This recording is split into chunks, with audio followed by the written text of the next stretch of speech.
আজকের ভিডিওতে আলোচনা করব দশম শ্রেণীর গণিত কষে দেখি 26.1 থেকে এখানে 8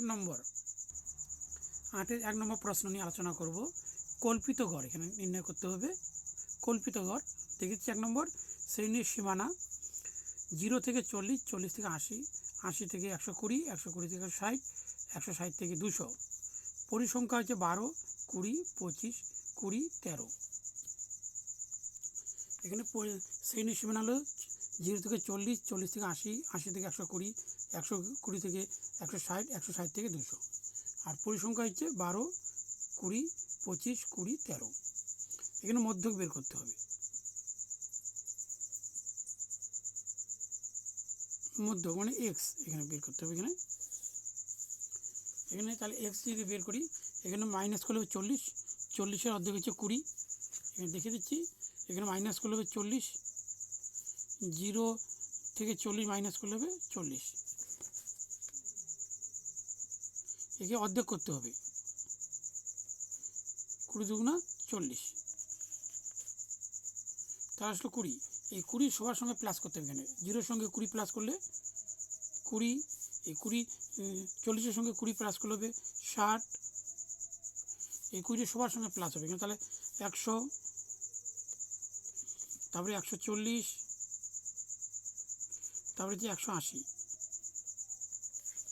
এবার এখানে লিখতে হবে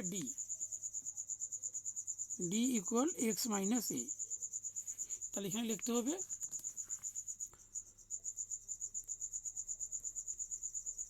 ধরি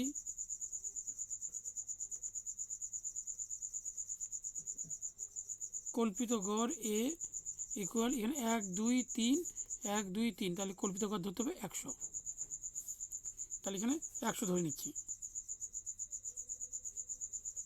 100 ধরে নিলাম। এখানে থাকলে এখানে মাইনাস করলে হবে 0, 100 থেকে 60 বাদ দিলে হচ্ছে 40, এখানে মাইনাস হবে 100 থেকে 20 মাইনাস করলে হবে 80, এখানে মাইনাস।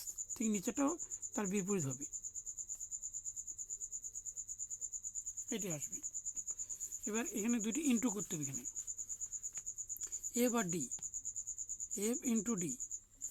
এখানে 8 বরং 96 অর্থাৎ 960 মাইনাস, তারপরে এখানে দুটি হচ্ছে, এখানে 4 2 8 অর্থাৎ মাইনাস 800।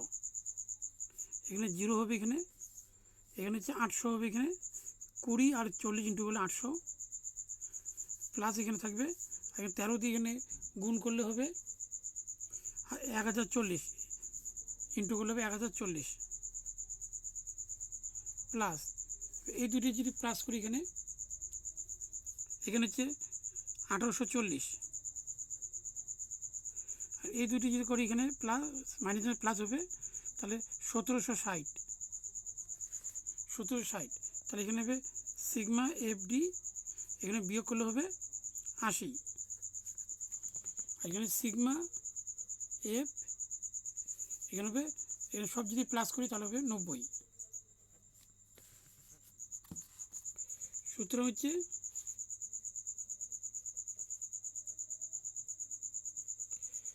কল্পিত পদ্ধতিতে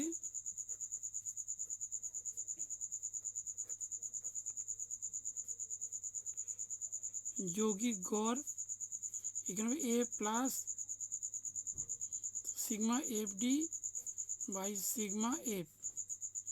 এখানে এ হচ্ছে 100 প্লাস এফ ডি হচ্ছে এখানে 80, আর এফ হচ্ছে 90। এখানে 0 0 কেটে দিলাম, তাহলে 100 প্লাস 8/9। এখানে ভাগ করি, দশমিকের জন্য 0, 8 লং 72 বিয়োগ করলে 8, দশমিকের জন্য 0, 8 লং 72। এখানে আবার 8 আসবে, তাহলে এখানে হচ্ছে 100 প্লাস এখানে ভাগ করে আসলে 0.88, তাই দুটি যোগ করলে হবে 100 × 88, এটি অ্যান্সার হবে।